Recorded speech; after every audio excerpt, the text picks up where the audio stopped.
ආයුබෝවන් ආදරණීය දියුණුවේ අපි කලින් පාඩමේදී ඔයගොල්ලොත් එක්ක සාහිත්‍ය අවදි කෙටියෙන් මතක තියාගන්නේ කොහොමද කියන එක පිළිබඳව කතා කළා.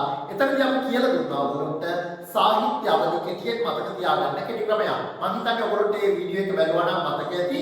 අපි සාහිත්‍ය අවදි මතක තියාගන්න කෙටි ක්‍රමයක් විදිහට කියලා දුන්නා. අන්න පොළොන් දණ්ඩ පුරහන් ගමේ කෝසීතා මල්ලි කොහෙද කියලා කෙටියෙන්ම. ඒකෙදී අපි කොහොම අන්න කියන්නේ අනුරාධපුරය, පොළොන් කියන්නේ පොළොන්නරුව, දණ්ඩ කියන්නේ දඹදෙණිය, පුරහන් කියන්නේ කුරුණෑගල, ගමේ කියන්නේ ගම්පොළ, කෝ කියන්නේ කෝට්ටේ, සීතා කියන්නේ සීතාවක, කොහෙද කියන්නේ කොළඹ කියලා සාහිත්‍ය අවදි පිළිබඳව. දැන් අපි අද මේ පාඩමේ කතා කරන්න බලාපොරොත්තු වෙන්නේ මේ සාහිත්‍ය අවදිවල ලියවිච්ච සාහිත්‍ය ග්‍රන්ථ පිළිබඳව. විශේෂයෙන්ම ඔයගොල්ලොන්ට සිංහල සාමාන්‍ය පෙළ සිංහල ප්‍රශ්න පත්‍රයේදී අවශ්‍ය වෙනවා ඒ සාහිත්‍ය අවදිවල ලියවිලා තියෙන සාහිත්‍ය ග්‍රන්ථ පිළිබඳ හොඳ අවබෝධයක්. මතක තියාගන්න ඔයගොල්ලෝගේ සාහිත්‍ය පොතේ අවසානයේ තියෙනවා ළමයි සිංහල සාහිත්‍ය ඉතිහාසය සැකෙමින් කියලා පාඩමක්.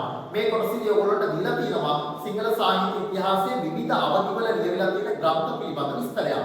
එතකොට ඕගොල්ලෝ දැනගෙන ඉන්න ඕනේ මේ සාහිත්‍ය අවදිවල ලියලා තියෙන පොත් මොනවද කියලා. විශේෂයෙන්ම සාහිත්‍ය ප්‍රශ්න පත්‍රයේ කෙටි ප්‍රශ්න 20 ඇතුලේ බොහෝ අරුමුදවලදී අපිට කෙටි ප්‍රශ්න දෙකක් විතර මේ සාහිත්‍ය ග්‍රන්ථ පිළිබඳව ලැබිලා තියෙනවා. ඒ නිසා ඔයාට මේ සාහිත්‍ය අවදි පිළිබඳ හොඳ අවබෝධයක් තියෙන්න ඕනේ. අපි මේ සාහිත්‍ය අවදිවල ලියලා තියෙන ග්‍රන්ථ පිළිබඳව මේ පාඩමේදී කතා කරනවා. විශේෂයෙන්ම අපි ගත්තොත් අපිට හම්බෙන පැරණිම සාහිත්‍ය අවදිය තමයි ළමයි අනුරාධපුර සාහිත්‍ය අවදිය. අපි බලමු මේ අනුරාධපුර සාහිත්‍ය අවදියේ ලියවිලා තියෙන ග්‍රන්ථ මොනවද කියන එක පිළිබඳව. ඔව් අපි දන්නවා අනුරාධපුර සාහිත්‍ය අවදියේදී අපිට හම්බෙනවා සිංහලෙන් හම්බවන පැරණිම නිර්මාණාත්මක ලේඛන. සිංහලෙන් හම්බවන පැරණිම නිර්මාණාත්මක ලේඛන. ඒ තමයි සිංහලෙන් හම්බවන පැරණිම නිර්මාණාත්මක ලේඛන තමයි ළමයි සීගිරි කුරුටුගී. මොනවද? සීගිරි කුරුටුගී. සිංහලෙන් අපට හම්බවන පැරණිම නිර්මාණාත්මක ලේඛන විදිහට අපි පිළිගන්නේ සීගිරි කුරුටුගී. අපි දන්නවා කිස්තු වර්ෂ 5 6 7 8 සියවස්වලදී සීගිරිය බලන්න ගිය වන්දනාකරුවන් වගේ මේ වන්දනාකරුවන් අතර ඉන්න නිර්මාණකරුවෝ සීගිරිය දැකලා ඒ සීගිරිය දැකපු දේවල් පිළිබඳව නිර්මාණ කරලා ඒ ඇස්පෙක්ට් තමයි සීගිරි ගැටපත් පවුවේ මේ සීගිරි ගීය උනේ. විශේෂයෙන්ම මහාචාර්ය සෙනරත් පරණිතාන මහත්මයා සීගිරි ග්‍රැෆික් කියලා ග්‍රන්ථයක් ලියලා මේ සීගිරි ගී 685 පරිවර්තනය කරලා තිබුණා.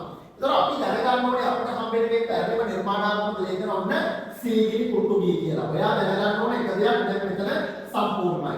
ඊළඟට මේ අවධියේදී අපිට හමු වෙනවා සිංහලෙන් රචනා වෙලා තියෙන පැරණිම ග්‍රන්ථය. සිංහලෙන් රචනා වෙලා තියෙන පැරණිම ග්‍රන්ථය ගද්‍ය ග්‍රන්ථයක්. ඒ තමයි දම්පියා අටුවාවට පදිය. දම්පියා අටුවාවට පදිය. මේක රචනා කරලා තියෙන ළමයි පස්වන කාශ්‍යප රජතුමා.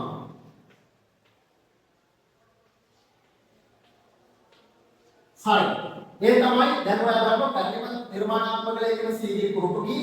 ඊළඟට සිංහලෙන් රචනා වෙලා තියෙන පැරණිම ගද්‍ය ග්‍රන්ථය තමයි දම්පියා අටුවාවට පදිය.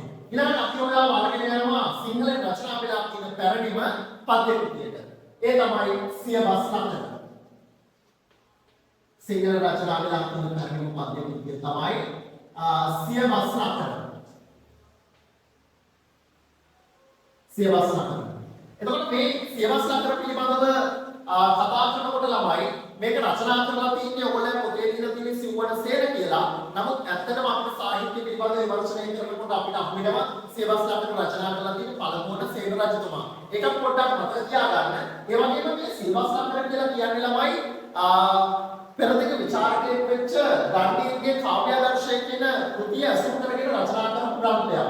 මේ ග්‍රන්ථයේ විශේෂත්වයක් තිබුණේ ඒ තමයි මේ ග්‍රන්ථයේ ඇතුලේ මේ පළවන සේන රජතුමා රජකෙනෙක් නිසා යා නීතියක් ගෙනාවා. ඒ තමයි එයා මේකෙදි කිව්වා පෙදෙක් බුදු සිරිත බසින් වත් සිරිත පදේතු බසින් නළුය කියලා. ඒ කියන්නේ පද්‍යයෙන් රචනා කරනවා නම් බුදු සිරිත ගැන ලියවෙන්න ඕන කියලා එයා නීතියක් ගෙනාවා.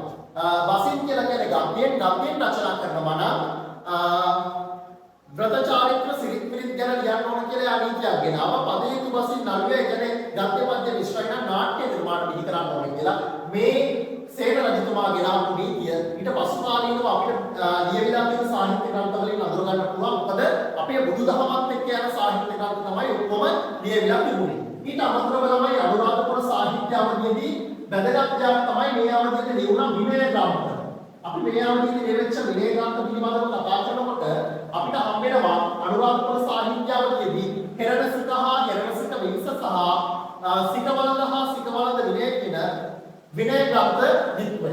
එතකොට මේ අවධියේදී ලියලා තියෙන ග්‍රන්ථ තමයි මේ අනුරාධපුර සාහිත්‍ය අවධියේදී අපිට හම් වෙන සාහිත්‍ය ග්‍රන්ථ ටික තමයි මේ. ඒතර ඔයාලට මේවා මතක තියෙන්න ඕනේ. සිංහල සාහිත්‍ය පොතේ කෙටි ප්‍රශ්න වලට අපෙන් අහන්න පුළුවන් සිංහලෙන් රචනා වෙලා තියෙන පැරණිම නිර්මාණාත්මක ලේඛන මොනවද කියලා. ඒ තමයි සේජිරි කුරුටුගී ඊළඟට අපිට හම් වෙනවා සිංහලෙන් රචනා වෙලා තියෙන පැරණිම පද්‍ය කෘතිය. ඒ තමයි සියවස් නගර. සිංහලෙන් රචනා වෙලා තියෙන පැරණිම කෘතිය එමත් නැත්නම් ගද්‍ය කෘතිය බවට පත් වෙන්නේ දම්පිය අටුවා ගැටපදය. ඒ වගේම මතක් කළා මේ නිර්මාණවල නිර්මාණ කරුවන් පිළිබඳව දම්පිය අටුවා ගැටපදය රචනා කරලා තියෙන්නේ පස්වන කාශ්‍යප රජතුමා. ඒ වගේම සියවස් නගර රචනා කරලා තියෙන ඔය පොතේ දීලා තියෙන්නේ සිව්වන සේන කියලා. නමුත් ඒකේ පොඩි ගැටලුවක් තියෙනවා. ඒක රචනා කරලා තියෙන්නේ අත්‍තරම පළමුවන සේන රජතුමා. මේ පිළිබඳව ඔන්න විස්තරය ඔයාලට මේ කොටසදී හම්බුණා. ඊට අමතරව අපි කිව්වා විනය ග්‍රන්ථ ලියුණා මේ අවදීදී කියලා. ඒ තමයි සිකවලද හා සිකවලද විනිස, හෙරණසික හා හෙරණසික විනිස කියන ග්‍රන්ථ මේ අවදීදී ලියවිලා තියෙනවා. හරි ළමයි. අපි දැන් ඊළඟට බලමු අනුරාධපුර සාහිත්‍ය අවධියට පස්සේ පොළොන්නරු සාහිත්‍ය අවධියේ ලියවිලා තියෙන ග්‍රන්ථ මොනවද කියලා. විශේෂයෙන්ම ඕගොල්ලොන්ට පාඩමක් තියෙනවා. ඒ තමයි අඟුල්මාල් දමනය කියලා 11 වසරේදී. අඟුල්මාල් දමනය පාඩමේදී අපිට හම්බෙන්නේ මෙන්න මේ පොළොන්නරු සාහිත්‍ය අවධියේ ලියවිලා තියෙන ග්‍රන්ථය. අඟුල්මාල් දමනය පාඩම උත්තරගෙන තියෙන මොකෙන්ද? අමාවතුර කියන ග්‍රන්ථය. මේ අමාවතුර කවුද රචනා කළේ? ඔව් අමාවතුර රචනා කළේ දුර්ලභෝමී කියන පඬිවරයා. එතකොට පොළොන්නරු සාහිත්‍ය අවධියට ගියාම ළමයි අපිට හම්බෙන ග්‍රන්ථ අතර අමාවතුර සුවිශේෂී ග්‍රන්ථයක්. අපි බලමු පොළොන්නරුවේ ලියවිලා තියෙන නිර්මාණ මොනවද කියලා. එතකොට අපි දන්නවා මේ අවධියේ දුර්ලභෝමී පඬිවරයා හිටියා. එයා රචනා කළා මොකක්ද? අමාවතුර. අමාවතුරට කලින් එයා මොකක්ද රචනා කළා? ඒ මොකක්ද? ඒ තමයි ධර්මප්‍රදීපිකාව.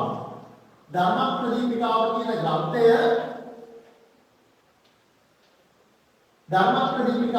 ග්‍රන්ථය රචනා කළේ මේ දුර්ලභෝමී පඬිවරයා. ඊළඟට දුර්ලභෝමී පඬිවරයා රචනා කරපු ග්‍රන්ථය තමයි අමාවතුර. අමාවතුර කියන නමේ තේරුම ඔයාගේ මේ පාඩමේදී හම්බෙනවා. අමා කියන්නේ නිවන, වතුර කියන්නේ මේ පැතිරෙනවා, ගලාගෙන යනවා මාර්ගය කියන එක.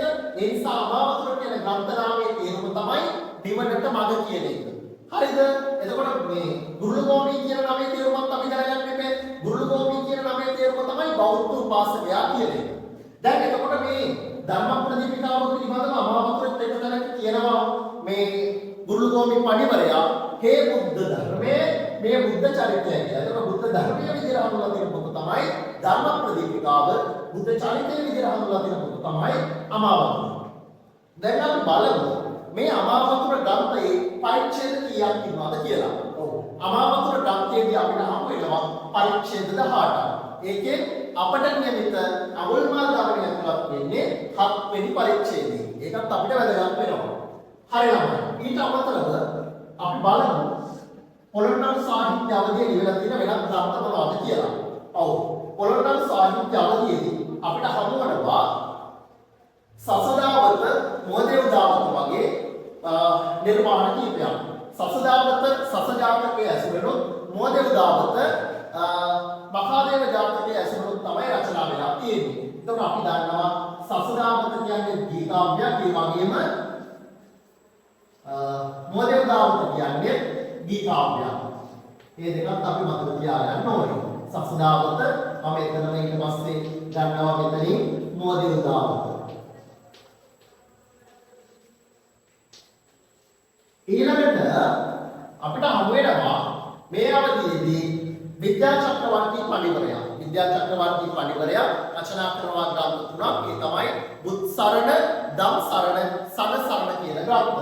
එතකොට ඒවත් අපිට හම්බෙන්නේ විද්‍යාතුන්ගේ මතය අනුව මේ පොළොන්නරු සාහිත්‍ය අවධියේ. සමහර අය දඹදිව සාහිත්‍ය අවධියට මේ ග්‍රන්ථ ඇතුළත් කරනවා.